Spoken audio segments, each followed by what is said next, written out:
¿Qué tal? ¿Cómo están? Bienvenidas y bienvenidos las personas que se unen a esta hora a este encuentro, a este espacio de conversación que hemos titulado ¿Verdadero o falso? El valor de la información en el juego de la democracia.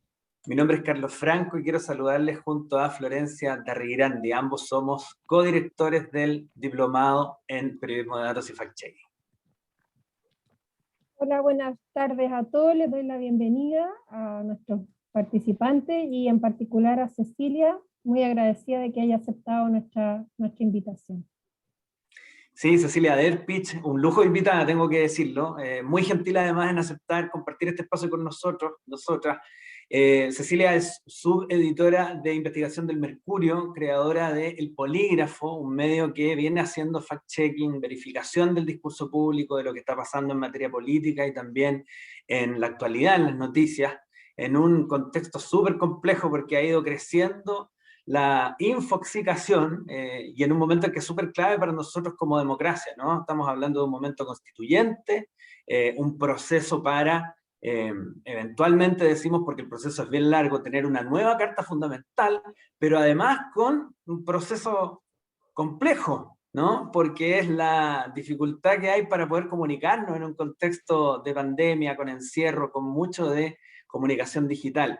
Cecilia, les decía a quienes se estaban integrando recién, subeditora de investigación del Mercurio y creadora de El Polígrafo. Bienvenida a este encuentro en el marco del Diplomado en Periodismo de Datos y Fact-Checking, verdadero o falso, el valor de la información en el juego de la democracia. Bueno, muy buenas tardes a todos. Primero, quiero agradecer la invitación de Carlos y de Florencia. La verdad es que para mí es un lujo poder acompañarlos y también agradezco a todos y cada uno de ustedes que están conectados, porque este es un tema importante de conversar, es un tema importante de debatir y como decía Carlos, cuando estamos en escenarios complejos es cuando más surge la desinformación y por eso yo creo que esta es una súper buena oportunidad de poder conversar entre todos nosotros. Muchas gracias. Dicen que la palabra fact-checking es como la palabra de moda. En el año 2007 fue elegida, de hecho, como la palabra de moda. Y claro, uno podría decir el fact-checking está ahora dando que hablar. Nosotros estamos en una segunda versión ahora del diplomado en periodismo de datos y fact-checking. Somos noveles también, somos jóvenes en esto. Pero el fact-checking en Chile lleva un tiempo y el crédito lo tiene justamente Cecilia porque ustedes crearon el polígrafo. Yo quiero presentar a través de un video la misión que declaraba el polígrafo cuando empezó hace 8 años un trabajo en nuestro país, 2013, y así se presentaba. Luego iremos viendo cómo ha ido evolucionando este trabajo.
Cecilia, nos tenemos confianza y yo vi como tu pecho se hinchaba y estaba ahí orgullosa, ¿no? ¿Sí o no?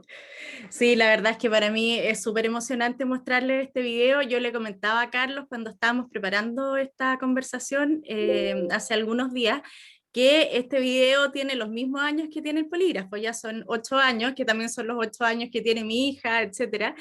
Y verán ustedes que es un video como bien old school, pero es muy emocionante ver esta experiencia porque en el fondo nos lleva a cuando se inició este proyecto en el año 2013, que fue no solamente pionero en Chile, sino que también fue pionero en el fact-checking en América Latina.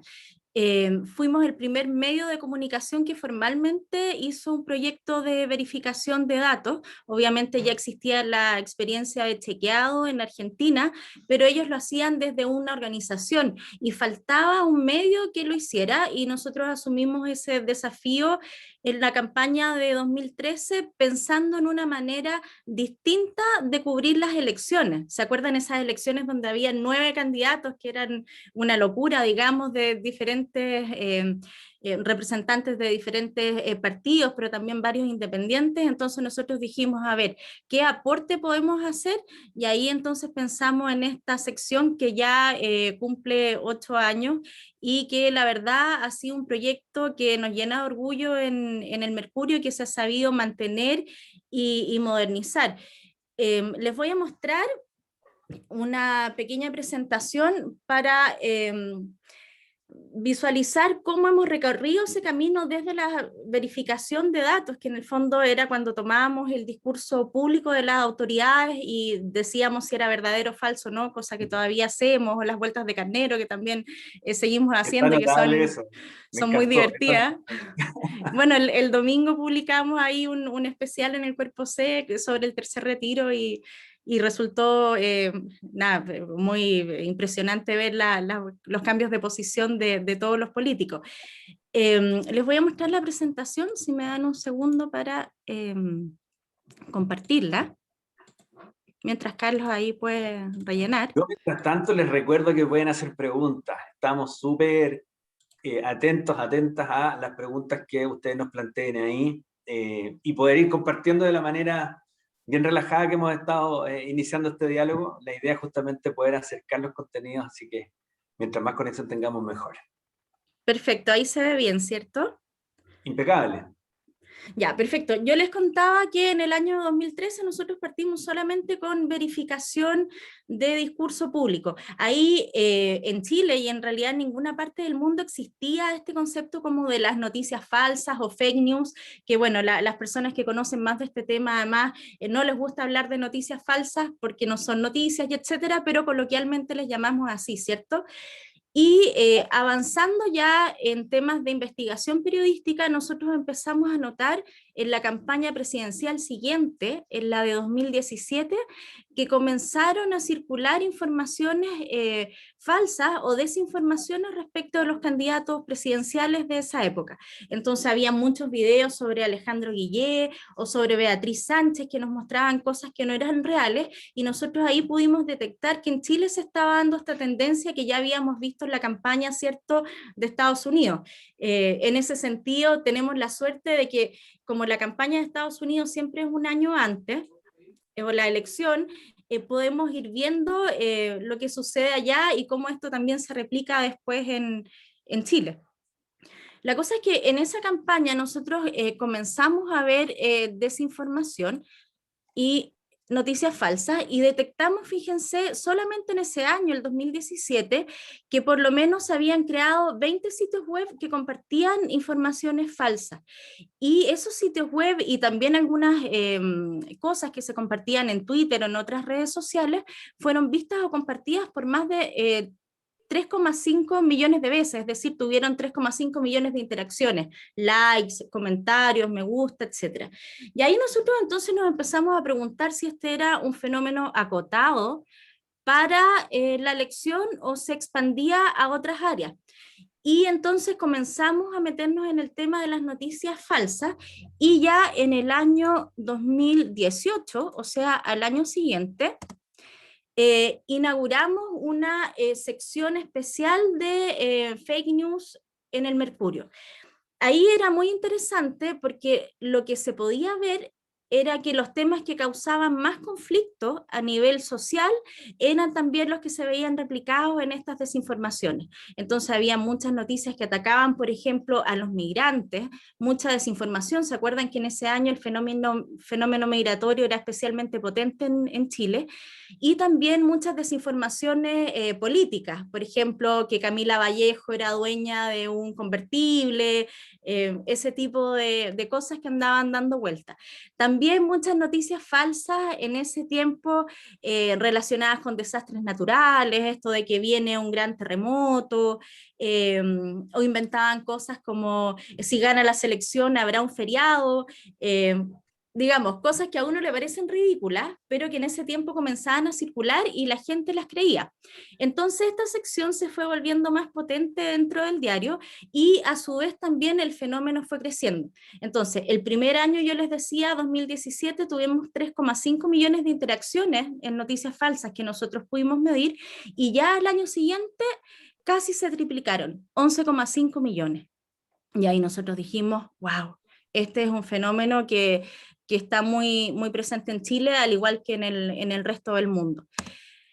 Y luego llegó el año 2019 y lo que sucedió finalmente fue el estallido social, y obviamente la tendencia de estas noticias se fue hacia allá, ¿cierto? Entonces la mayor cantidad de desinformación estuvo concentrada en el estallido social, y ahí siempre desde el punto de vista, no sé, de la seguridad, de lo que estaba pasando, videos falsos sobre la actuación de manifestantes, también videos falsos sobre carabineros, un montón de información que había que chequear.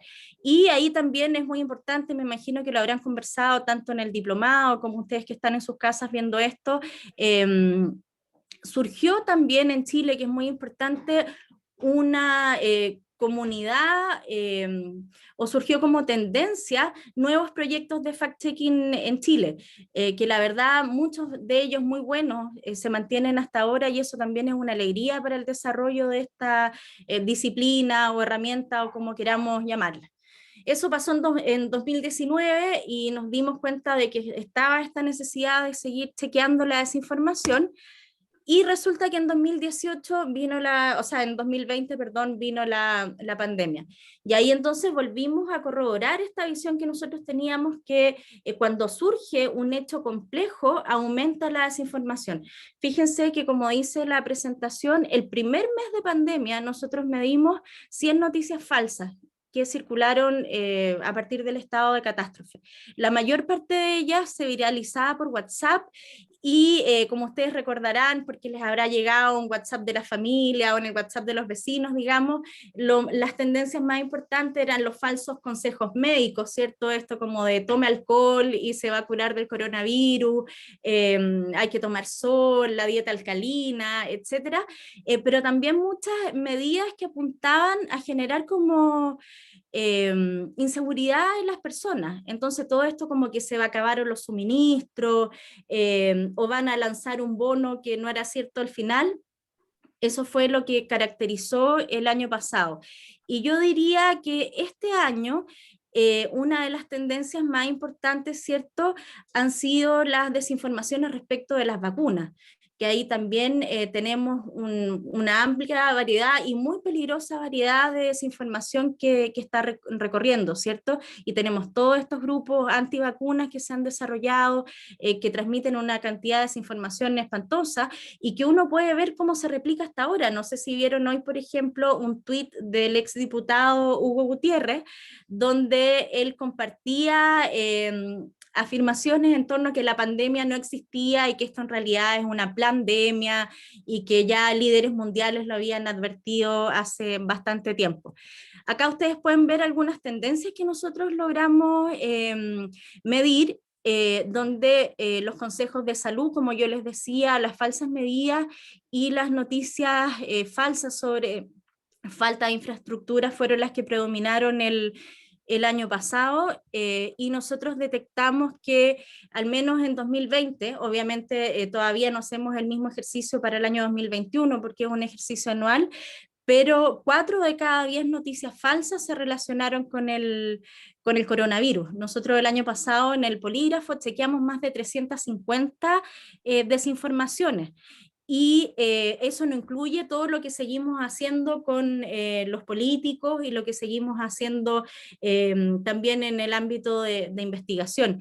Entonces yo creo que aquí estamos frente a un fenómeno que hay que enfrentar, y que si uno piensa en términos generales, en la desinformación que había hace 8 años cuando partió el polígrafo, ¿cierto? Una declaración falsa de un político desinforma, pero desinforma respecto de la democracia, ¿cierto? Debilita la democracia de un país.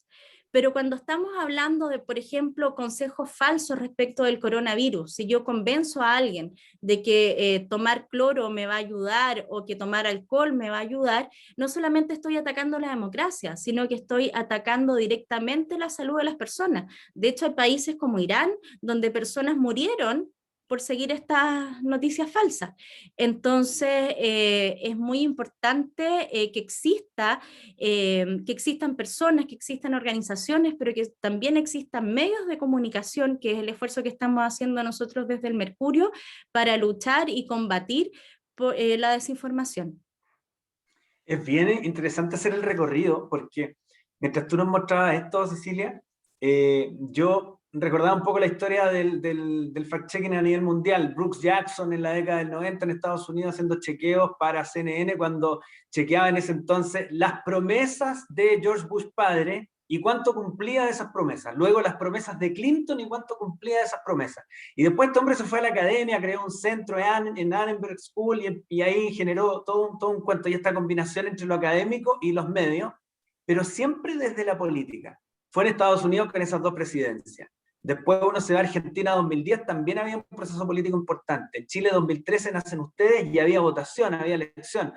Misma cosa que en Brasil y Uruguay en 2014, que empiezan a aparecer ahí los fact-checkers en esa zona. Y acá, como tú nos contabas, 2019, el estallido, un proceso político, y vuelve a dispararse la actividad. ¿Hay una relación estrecha que tú ves como en la misma línea o ves algunos matices por ahí? Yo creo que los tipos de desinformación se han ido modificando de esta desinformación, digamos, que venía de los políticos, a esta desinformación que ahora corre por todas partes, porque obviamente han cambiado los canales de información y por tanto también han cambiado los canales de desinformación. Y eso es muy interesante de mirar, digamos que a medida que se democratiza la información, también se expande la desinformación y por eso es tan importante que la gente sepa dónde y cómo informarse, más allá de los propios intereses de cada uno. Pero siempre en términos generales, y eso está demostrado desde los estudios en comunicación, que cada vez que aumenta la atención respecto de un tema, aumenta también la desinformación. Mira, interesante ahí. No sé si nos quieres mostrar algo más de las láminas, Cecilia, o seguimos No, con la conversación. sigamos con la conversación, hasta ahí las láminas, si quieren después les puedo mostrar algunos ejemplos, pero yo Yo siento que feliz, puede ser nosotros felices interesante. de que nos muestres algunos ejemplos. Aprovecho de invitar mientras tanto a las personas que están con nosotros conectadas, y voy a mirar aquí el chat también, para que puedan ir haciéndonos llegar sus consultas a través del chat. Y recuerden, por cierto, aquí veo algunos nombres de alumnos y alumnas de la primera versión del Diplomado en Periodismo de Datos y Fact-Checking. En agosto empezamos la segunda versión, así que ya estamos en proceso de postulaciones y eso, quienes estén interesados e interesadas. Acá ven mi pantalla. Perfectamente. Este gráfico es interesante, lo construimos con la desinformación que circuló el año pasado y viene a reforzar un poco esto que estamos conversando. Si ustedes se fijan, el gráfico, las barras, digamos, muestran los pics de desinformación y nos va mostrando a través del tiempo y también nos muestra qué era lo que estaba pasando en el país en ese momento. Entonces, por ejemplo, cuando se declara el primer caso de coronavirus en Chile a principios de marzo del año pasado, ¿cierto? Es cuando más desinformaciones nosotros logramos medir. Luego, si se fijan acá, aumentan cuando ya se comienzan a producir las lamentables primeras muertes y también cuando ya se empiezan a superar, por ejemplo, los 1000 casos de contagios diarios, que era lo que se podía medir en esa época, ¿cierto? Ahora ya tenemos más de 7000 y la historia es muy distinta. Lo mismo cuando decretan las cuarentena total en la región metropolitana. Acá hay un punto también importante, por ejemplo, cuando se acuerdan que se comenzó a hablar de una supuesta hibernación completa en la región metropolitana, ahí las noticias falsas corrían y todo el mundo además, eso es algo interesante también. Cuando se decreta, o sea, cuando hay este rumor de que se va a decretar la hibernación, la gente no solamente se asusta, sino que actúa frente a la noticia falsa. Y ahí ya hay una diferencia, ¿cierto? Porque una cosa es que me produzca miedo, pero la otra es que yo salga corriendo al supermercado o se sature el corner shop porque no vamos a tener alimentos, ¿cierto? Y esto ha tenido casos mundiales peores aún. No sé, gente que ha sido asesinada o lapidada en otros países porque los culpan de un crimen y al final esto no fue tan cierto, o distintas situaciones de pánico que se han creado, no sé, viene un terremoto y la gente se asusta y se moviliza. Eso también es una diferencia, o sea, del miedo a esta respuesta activa frente al miedo.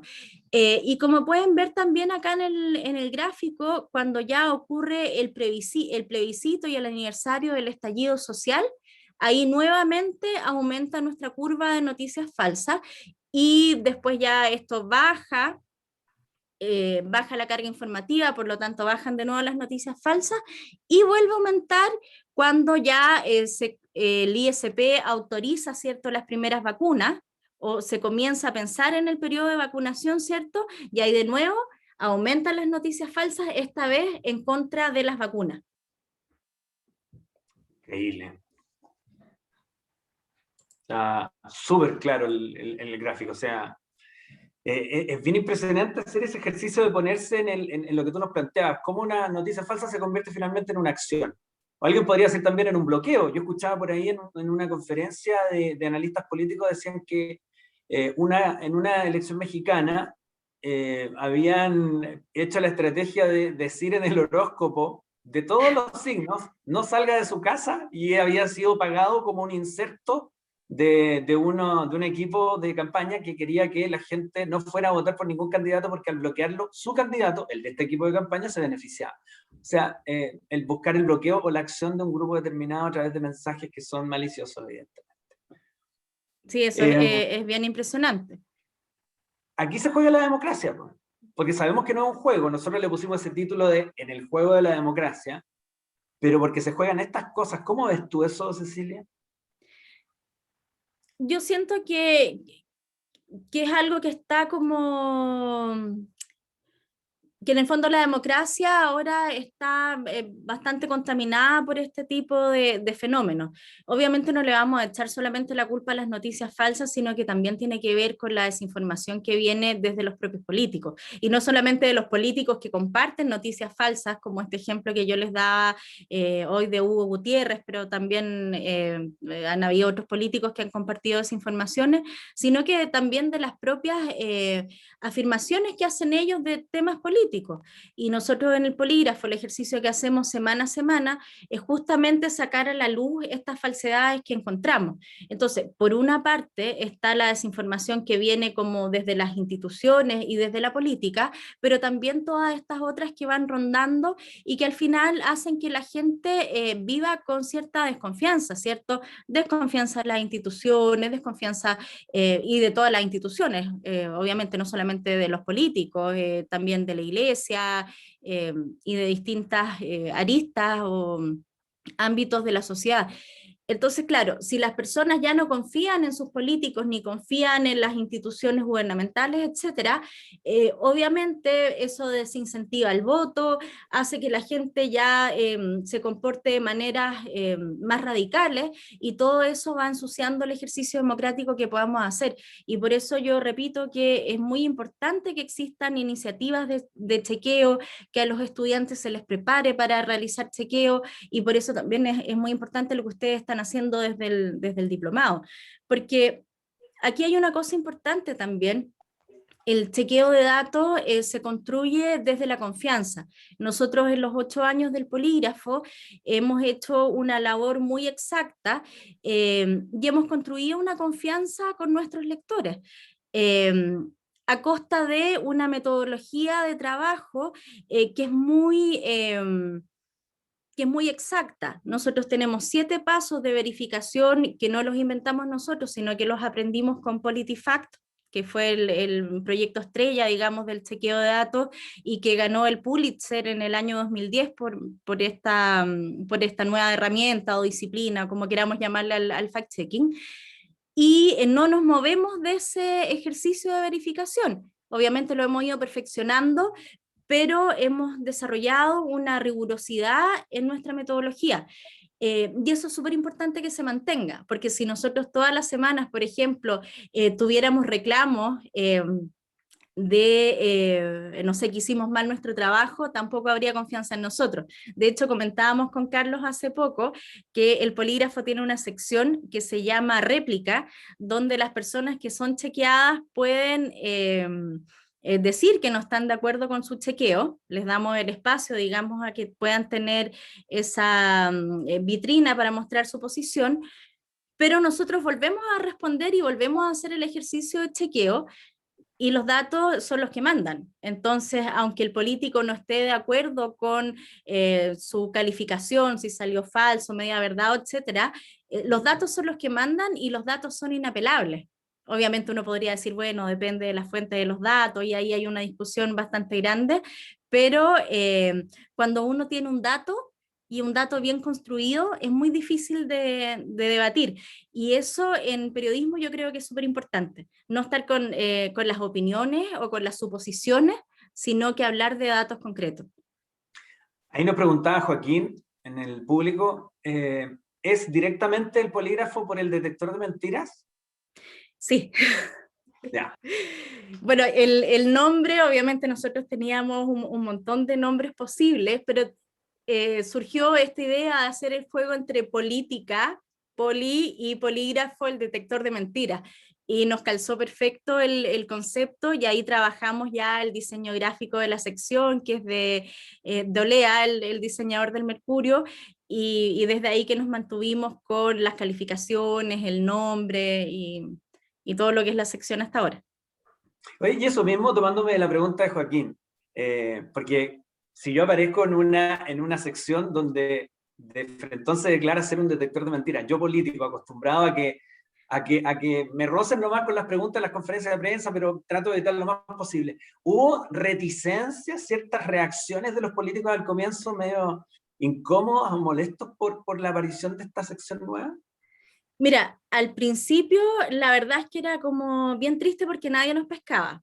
Nosotros llamábamos del Mercurio porque el primer paso de la metodología es llamar a la persona que dijo la frase. Entonces nosotros decíamos, no, llamamos del polígrafo del Mercurio, y era como, ¿qué es eso? ¿Pero por qué me están chequeando? No les voy a dar la información, y no nos entregaban declaraciones. Pero a medida que la sección ya fue tomando más vuelo, la llamada ya no era, no me importa que ustedes me chequeen, sino que era como, nos están llamando del polígrafo del Mercurio.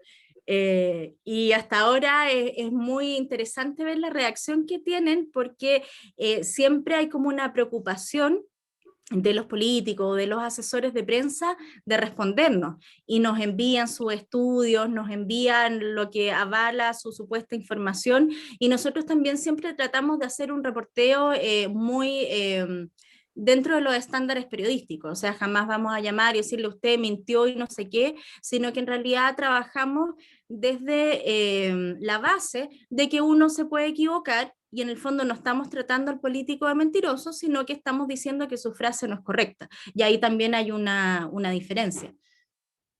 Sí, los matices que dan ahí los calificadores. Voy a tomarme una pregunta de María José Errázuriz. Dice, y aprovecho a saludar a María José. Yo también la saludo, una gran periodista del diario. Tal cual. ¿Tiene que recurrir a ley de transparencia para conseguir algunos datos? ¿Cuáles son las mayores dificultades, Cecilia? Bueno, cuando hacemos chequeos semanales, ya sea verificación de información o noticias falsas, la ley de transparencia no es una muy buena compañía, porque todos ustedes saben que tiene estos plazos demorosos, cerca de un mes, muchas veces no te contestan, etcétera. Y ahí tratamos de recurrir a transparencia activa o a las fuentes que uno habitualmente usa como periodista, ¿cierto? llamar a los equipos de prensa, a los expertos, etcétera. Pero donde sí nos ha ayudado mucho la ley de transparencia ha sido los temas de investigación que hemos realizado. La mayoría de los temas de investigación que nosotros hemos realizado con la marca del polígrafo han sido basados, yo diría, casi exclusivamente en ley de transparencia. Y el caso ícono que tenemos es el caso Firmas. Yo no sé si ustedes se acordarán, en el año 2013, cuando descubrimos que había dos políticos, dos candidatos presidenciales que no habían juntado de manera regular sus 50.000 firmas para convertirse en candidatos. Todo eso lo logramos gracias a una petición de transparencia que nos permitió el acceso a las firmas. Sin haber revisado esas firmas, nosotros no hubiésemos podido saber que estaban mintiendo, y bueno, todo eso después derivó en un montón de modificaciones legales, en el sistema notarial, etcétera. Pero la clave de eso fue la ley de transparencia. Oye, qué interesante. Yo estaba pensando en un tema al que te voy a llevar luego, de qué tan fácil o difícil es implementar en un medio tradicional una cosa más innovadora, porque, y no es aquí que vamos a apelar al Mercurio ni tampoco a ensalzarlo, pero es un hecho que el Mercurio lleva un tiempo haciendo este cuento y no todos los medios han tomado esa práctica. Entonces, nosotros desde la academia es muy interesante. Pero antes de eso, una pregunta de Magdalena que dice, ¿han llevado casos por denegación de entrega de información al Consejo de Transparencia? Sí, hemos mandado bastantes reclamos, pero como todos ustedes saben, las peticiones de transparencia no tienen que ver con un medio ni con un periodista, sino que la transparencia es un derecho ciudadano, ¿cierto? Entonces, en particular, cada uno de nosotros ha hecho reclamos al Consejo, y ahí, bueno, hay informaciones que finalmente entregan y hay informaciones que uno podría sentarse a esperar toda la vida y que nunca te van a llegar. Ya. Oye, y es muy difícil implementarlo, ¿no? Con la costumbre de modos de reporteo y de trabajo periodístico tradicional, las salas tradicionales de redacción. Ahí, bueno, camiseteada, digamos, pero dejando de lado de que obviamente esto es un proyecto del Mercurio. Yo siento que el Mercurio ha tenido la responsabilidad como medio de mantener este proyecto durante los 8 años que ha durado, porque lo podría haber mantenido solamente por las elecciones, podría haber surgido solo por el estallido social y después haberse acabado, y el equipo se ha mantenido de la misma manera durante todos estos años. Y además hay un ejercicio periodístico muy independiente de la sección. Nosotros trabajamos una pauta totalmente independiente de la pauta que se trabaja en el diario, obviamente es un trabajo en conjunto, pero no trabajamos la pauta ni refería a lo que está reporteando la crónica o lo que esté siendo política, sino que nuestro equipo trabaja de manera independiente. Y por eso también somos súper rigurosos de que todo el reporteo lo hacemos nosotros y no trabajamos con periodistas de otras secciones. Y eso no tiene que ver con que los periodistas de otras secciones no sepan hacer lo que hacemos nosotros, sino que hay una particularidad en que el político se sienta chequeado. No es lo mismo que yo lo llame para pedirle una cuña que para pedirle información que pueda ser utilizada en el polígrafo, porque es un ejercicio periodístico diferente. Entonces hay un trabajo independiente, y la verdad es que el diario ha dado todas las garantías durante todo este tiempo y se refleja en que este proyecto se ha mantenido. Discutía yo, y en buena onda, con un colega hace un tiempo atrás y me decía, pero Carlos, tú sabes que un colega de medios muy empoderado, no sé, y me decía, pero la mentira es más vieja que el hilo negro, ¿por qué le ponen posverdad a esto? Yo le decía, me da la impresión de que tiene un sentido, de que le llamemos ciúticamente posverdad, si lo quieres ver así. Porque al darle un nombre lo convertimos en un fenómeno, y al ser un fenómeno se invierten recursos, se diseñan metodologías de trabajo nuevas para combatirla. No sé si comparte esa impresión, porque él tiene razón, la mentira es más vieja que el hilo negro. Bueno, eso es súper interesante. Si uno piensa como las primeras posverdades, digamos, las primeras mentiras son tan viejas como el ser humano, pues entonces uno se podría imaginar como, digamos, a unos cavernícolas alrededor del fuego. ¿Y quién es el que gana la historia? Y hasta ahora, ¿quién es el que gana la historia, no sé, en una reunión social que ahora no podemos tener, pero el que cuenta la historia más interesante? El Claro. que llegaba con el mamut más grande, el que cuenta que, no sé, tiene más cosas o lo que sea que quiera florearse, digamos. pero siempre el que cuenta algo más alarmante o más divertido es el que capta la atención, ¿cierto? Y en la desinformación ha ocurrido lo mismo toda la vida, ¿cierto? Las historias más terribles o las mentiras más impactantes son las que, las que avanzan más rápido. En general, viendo como los estudios de comunicación, formalmente el primer fact-checking está detectado como el año 86 en el Washington Post, donde hicieron un fact-checking a Reagan. Entonces Reagan hacía ciertas afirmaciones y ellos lo contrastaban con la realidad. Y ese es como el primer fact-checking formal detectado por una investigación. Pero obviamente este ejercicio se hace desde hace muchísimos años. La diferencia, como dices tú, es que ahora hay metodologías de trabajo que son particulares. Yo creo que es un poco lo que pasa con el periodismo de datos, ¿cierto? El usar datos viene desde hace muchos años, incluso en los años 60 ya está documentado como en Estados Unidos, en las protestas en Detroit, ¿cierto? Ya se aplicaron ciertos modelos de periodismo de datos, pero en ese tiempo no se llamaba periodismo de datos, ¿cierto? Y ahora, en el fondo, no sé, hace una década, ya comenzó esta explosión, se le pone nombre y ya también lo bueno es que se comienza a enseñar más formalmente y muchas más personas también tienen acceso a eso. Y yo creo que es súper importante. O sea, las herramientas con las que yo estudié o Carlos estudió hace algunos años atrás son muy diferentes a las que los estudiantes tienen ahora. Y eso es súper importante. Sí, bueno, yo te agradezco el pie de ahí porque de hecho ese es el espíritu del diplomado, ¿no? El DPD, el Diplomado en Periodismo de Datos. Lo que buscamos es que personas que quieran salir de ese espacio de confort digan, ya, no importa, yo aprendí técnicas tradicionales, pero puedo hacer un reporteo inverso para poder no publicar, sino buscar las razones de una publicación o de por qué no debió haber sido publicada, y a la vez integrar técnicas de la ingeniería y la estadística para poder nutrir esa pega. Así que más que invitados, invitadas, esta segunda versión que, como les decía, se dicta en agosto. Yo quiero entrar en un tema, Cecilia, pero antes responder una pregunta que planteó Magdalena Radrigán, que decía ella, cuando pasa esto de que alguien se niega a entregar la información y ustedes acuden al Consejo para la Transparencia, ¿lo publican después en el diario o no?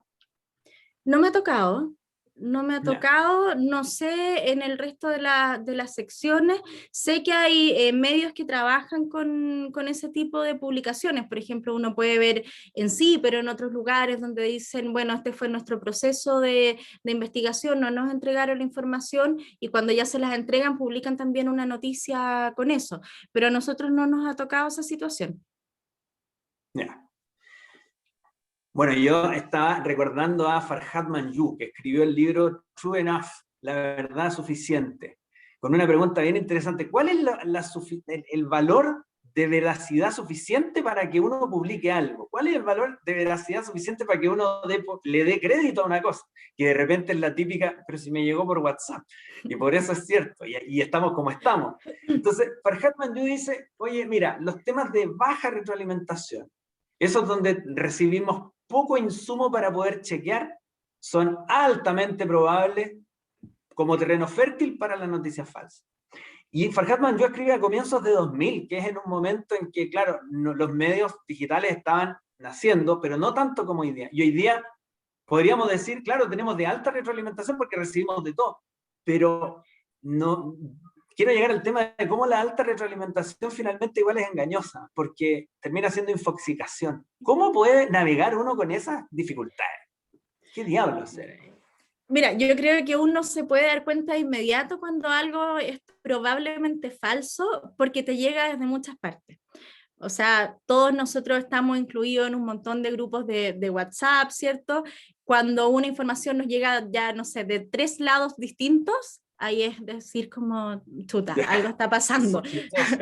Esto es sospechoso. Y eso después obviamente se replica en las redes sociales, uno ya lo ve, no sé, en Twitter o en Instagram, en menor medida ahora en Facebook, etc. Yo creo que lo importante es que así como existen los espacios de verificación formales, ya sea en los medios o en los proyectos independientes o en las universidades, como lo hacen ustedes en la página web del Observatorio de Datos, así como existen los chequeadores formales, también uno como ciudadano haga ese chequeo, ¿cierto? Entonces, lo primero, antes de reenviar la desinformación, es respirar y decir, a ver, ¿qué me está llegando? No lo comparto por compartir nomás, po. La típica como, me llegó esto, no sé si es verdad, pero lo comparto. Y así esta cosa se sigue expandiendo. Entonces, ¿qué debiera hacer uno responsablemente? Por lo menos googlear la información, ver si está presente en algún medio que nos dé confianza, ¿cierto? Y tratar de encontrar una fuente antes de que yo haga el ejercicio inmediato de reenviar. Porque cuando yo estoy reenviando, también me estoy haciendo responsable, aunque diga, no sé si es verdad. Sí, he recibido hartos de esos mensajes. Y ojo Aquí ahí, tenemos, Carlos, que uno se puede volver de repente una persona no desagradable, porque no va a ser el Pepe Grillo de los grupos, pero también plantear ese tipo de dilemas, po. Oye, esto que están mandando es real, o por ejemplo, lo que hago yo amablemente es tratar de buscar la verificación y enviárselo a la persona que lo mandó en privado, decir, mira, esto que tú mandaste, tal vez no sabes, pero esta es la información correcta, para que uno detenga esa desinformación también. Y si uno lo hace, digamos, de manera amable y respetuosa, al menos en su círculo, se contribuye también a que esto no se siga expandiendo, aunque sea la tía, el tío, los papás de repente, pero hay que atreverse a hacer ese ejercicio. la pausa necesaria. Sí, la pausa necesaria. Oye, María José Razuri nos lleva a una tercera pata que podríamos instalar aquí en este juego de la democracia. Hemos hablado de los medios, ¿no? De lo importante del rol de periodistas que adquieren nuevas técnicas, metodologías para nuevos problemas. Hemos hablado de la confianza y de los políticos. ¿Qué pasa con las empresas? ¿Hasta qué punto, pregunta María José, está instalado el fact-checking en las corporaciones, en las organizaciones? Y yo voy a abrir la puerta un poquitito con el tema, porque hace una semana di una charla que se llamaba Fact-Checking Corporativo, de cómo para las organizaciones podría ser importante anticipar aquello que están diciendo falso sobre ti para evitar crisis, por ejemplo. No sé si tú crees que ahí hay un nicho también donde se puede aportar o una necesidad. Yo creo que ahí hay una necesidad bien grande. Nosotros no exploramos esa área porque nos dedicamos a la verificación del discurso público y porque además no tendríamos herramientas como para verificar a una empresa, ¿cierto? O sea, en términos legales, por supuesto que sí, porque existen información de impuestos internos y un montón de otras informaciones públicas, pero lamentablemente no existe ley de transparencia para las empresas, entonces desde ese punto de vista no podríamos tener nunca seguridad de lo que estamos diciendo.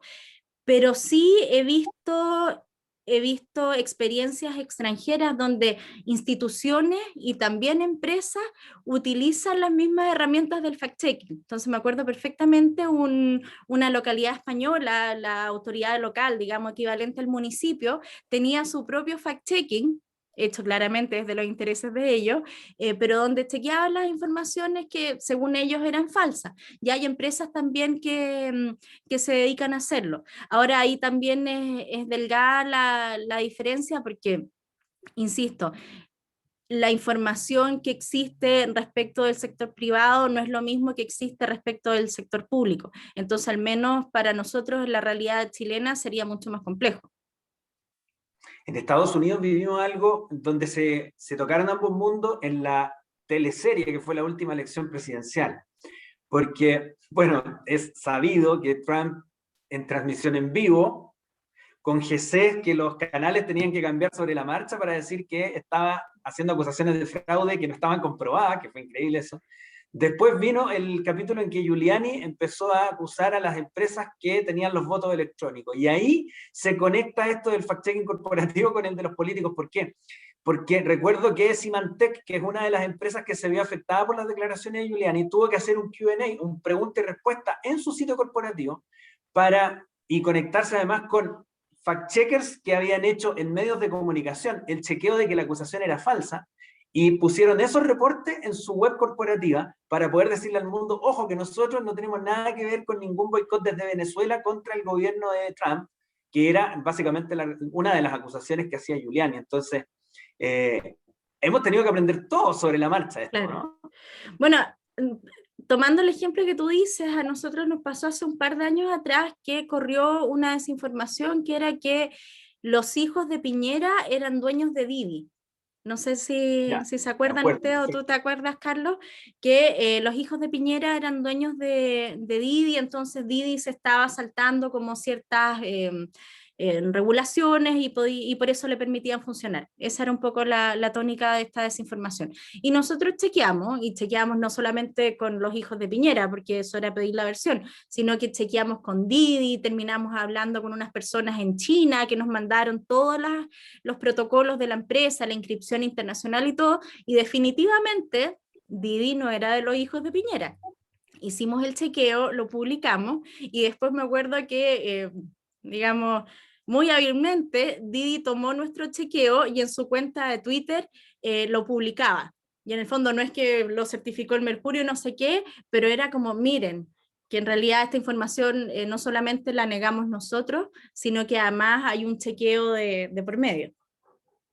Súper interesante. Ahí hay un tremendo aprendizaje. De hecho, en una conversación planteamos, ¿qué tal si ahora visto desde el lado de las empresas, cómo poder hacer ellos modelos anticipativos para identificar cuando en ecosistemas digitales están hablando de ello y de manera ficcionada, llamémosle, engañosa?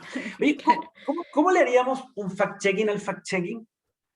Eso es súper interesante. Claro, porque pensemos, ya, yo voy a crear mi organización de fact-checking y voy a decir, por el solo hecho de tener la etiqueta, soy pro inmediatamente. Y no, ¿cómo podemos hacer un fact-checking al fact-checking?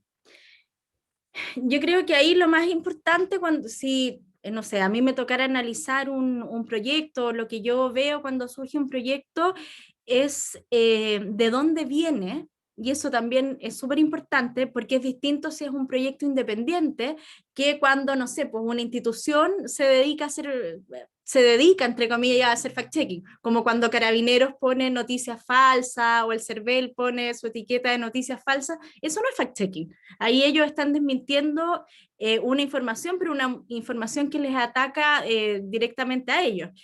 Entonces, bueno, descontando ese tipo de no fact-checking, yo creo que hay que fijarse de dónde viene y obviamente esta es una actividad que preferentemente debiese ser hecha por periodistas, creo yo, aunque hay muchos fact-checkers que no son periodistas y también hacen una labor súper interesante o que integran los equipos.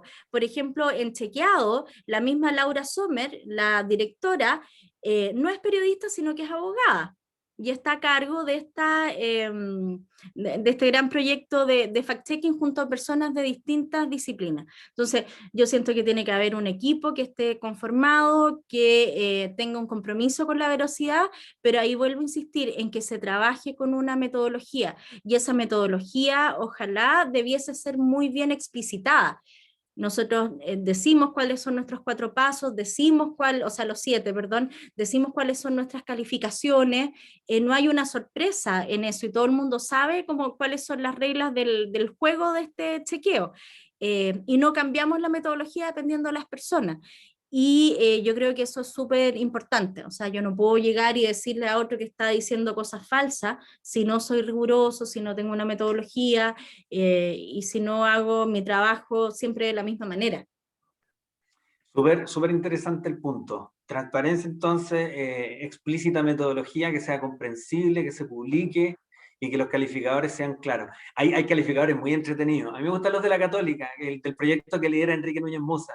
Se puso creativo y tiene unos bigotitos de Dalí. Hay de todo, eso está muy entretenido además. Claro, ellos tienen varias calificaciones, tienen como 7 u 8, no sé si por ahí estará Enrique para que los corrija, pero tienen varios, mucho más que los nuestros, y todos ellos están explicitados.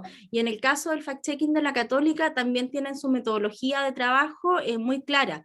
Y eso entonces es una alegría para este ejercicio, porque en el fondo son proyectos de calidad que también se han mantenido durante el tiempo y que ojalá que se sigan manteniendo, porque en la medida que haya más gente chequeando, entre todos vamos a ir ayudando a combatir la desinformación.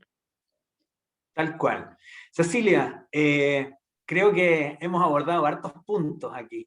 ¿Qué crees tú ya, yendo hacia el final de nuestra conversación, tenemos que cuidar y cierta reflexión que nos merezca el momento que estamos viviendo, porque una cosa es el momento constituyente, fiscalicemos, estemos atentos a los datos, a la veracidad, a la precisión de una discusión política en torno a la Constitución, pero lo otro es de la manera en que nos comunicamos en el encierro, con altas dosis de comunicación digital, altas dosis de WhatsApp. ¿Qué va a quedar de nosotros en el fondo? De cómo nos vamos a constituir en ambos ámbitos, porque el país que quede va a ser ese, no solo el de la Constitución escrita, va a ser también el de las desconfianzas en medio del encierro, ese país medio polarizado, que de pronto se hace notar así, que no sé si están polarizados, pero pareciera ser. ¿Cómo ves tú el panorama? Perdón por la ensalada, ¿no? Muchas cosas, pero... Claro, ¿me repite la pregunta? No, mentira. Yo creo que estamos frente a un panorama súper complejo, porque estamos en un proceso político importante, estamos además en un proceso epidemiológico que es muy importante, que todavía, bueno, estamos entrando de nuevo a este pic, digamos, a esta situación que nos tiene a todos o a casi todo Chile nuevamente en cuarentena. Entonces, es una situación compleja por todas partes. Nosotros también estamos especialmente sensibles a la desinformación, ¿cierto? Porque estamos encerrados, porque recibimos mucha información todos los días y porque además, recuerden ustedes que la desinformación se comparte en la medida que me hace sentido, ¿cierto? Entonces, si yo soy antivacuna y me llega una información como la de Hugo Gutiérrez que dice esto es una pandemia y ya lo dijo X líder mundial hace muchos años, a mí me va a hacer sentido y yo lo voy a compartir. Entonces, esta sensibilidad, digamos, que se relaciona tanto con el fenómeno, es la que justamente tenemos que combatir a través de la verificación, pero a través de la conversación, de generar confianza entre nuestros grupos, generar confianza desde la sociedad, digamos, y para eso es súper importante que existan espacios de transparencia. Porque si nosotros, por ejemplo, intentamos hacer un chequeo, pero no obtenemos la información, eh, puede que lo que esté dando vueltas sea verdad o mentira, pero si no obtenemos la información de las instituciones que están a cargo, no lo vamos a poder chequear, po, y esto se va a seguir expandiendo. Entonces es mejor pensar que, bueno, nosotros estamos cumpliendo una labor desde el periodismo, pero también las instituciones, en este caso, por ejemplo, el gobierno, tiene el deber de entregar esa información para que nosotros podamos ayudar a la gente a conocerla, ¿cierto? Y a difundirla. Entonces, en la medida que haya más transparencia y que nosotros podamos seguir haciendo nuestro trabajo y que los ciudadanos también puedan empoderarse y que puedan dejar de compartir la información y también empezar a hacer este ejercicio de respirar y chequear dentro de la medida de lo posible antes de reenviar, vamos a ir construyendo un ecosistema más amigable y más verdadero para todos. A propósito de tu respuesta, voy a quedarme con un comentario de María Paz Fernández, colega de 24 Data, muy querida también. Un excelente proyecto. Tremendo trabajo que hacen, sí. Por acá solo felicidades, dice Cecilia, por el trabajo que es un tremendo aporte a la democracia y, por cierto, para el resto de los periodistas. Genial. Muchas gracias, Paz. Muy importante el trabajo que ellos también están haciendo. No sé si vieron, voy a pasar un aviso. Por favor. Hicieron ahí en 24 Data un proyecto maravilloso con todos los candidatos a constituyentes, que está muy interesante porque uno no solamente tiene el mapa de quiénes son, que eso ya se ha difundido bastante, sino que ponen además, se dieron la pega de hablar con los 1000 y tantos candidatos y ponen las propuestas, entregan toda la información, y esos son los ejercicios que tenemos que hacer ahora, entregar información para combatir justamente esto que estamos conversando hoy día, que es la desinformación. Y tomándome de eso también, atentos y atentas, porque el 6 de abril va a poder descargar usted en acheck.cl, la Asociación de Fact-Checkers y Verificadores y Verificadoras de Chile, una guía para chequear a los candidatos y candidatas de la constituyente, que esperaríamos para mediados de mayo. Entonces, hay un documento interesante también, ya vamos a conversar en algún momento sobre eso, porque el fact-checking se está organizando, y es parte de lo que está pasando en esa materia. Cecilia, cerremos con una buena noticia. El fact-checking está nominado al Nobel de la Paz. Entre ¿cierto? muchos otros proyectos. Entre muchos otros proyectos. Y la IFCN, la International Fact Checking Network, que está nominada al Nobel de la Paz, y ha sido como destacar que esta actividad es relevante. Yo espero que lleguen nuevos recursos en distintas líneas, ¿no? En distintas industrias para que esto vaya por buen camino. Y con eso, con esos deseos, yo es todo lo que tengo que decir. No sé si tú quieres decir algunas palabras al cierre. No, yo solamente quiero agradecerles la invitación a ti, a Florencia y también a todos ustedes que se mantuvieron conectados. Sé que no hay mucha competencia porque uno no puede salir de sus casas, pero se dieron el tiempo y si se dieron el tiempo es porque les interesa este fenómeno que nuevamente yo siento que entre todos podemos combatir. Así que un abrazo muy grande y muchas gracias por esta conversación. A nuestras alumnas y alumnos del Diplomado en Periodismo de Datos y Fact-Checking, gracias por estar ahí. Seguimos conectados con las materias que siguen en los próximos módulos y por supuesto las personas que estén interesadas en cursar el programa a partir del mes de agosto. Ya está el proceso de postulación y matrículas con Sofía Fuentes, que está ahí en línea para poder recibir sus inquietudes, podrán establecer contacto. Cecilia, infinitamente agradecido. Súper interesante el material que compartiste con nosotros, que le siga yendo muy bien en el polígrafo para que esa historia avance y estos 8 años sigan creciendo. Y para ti agradecimientos porque sé que tu punto de vista combina la experiencia práctica y también la mirada académica que tienes porque como profesora universitaria has ido aportando también en ese campo. Así que gracias. Gracias totales, como decía Soda Stereo. Muchas gracias a ustedes, que estén muy bien. Hasta pronto.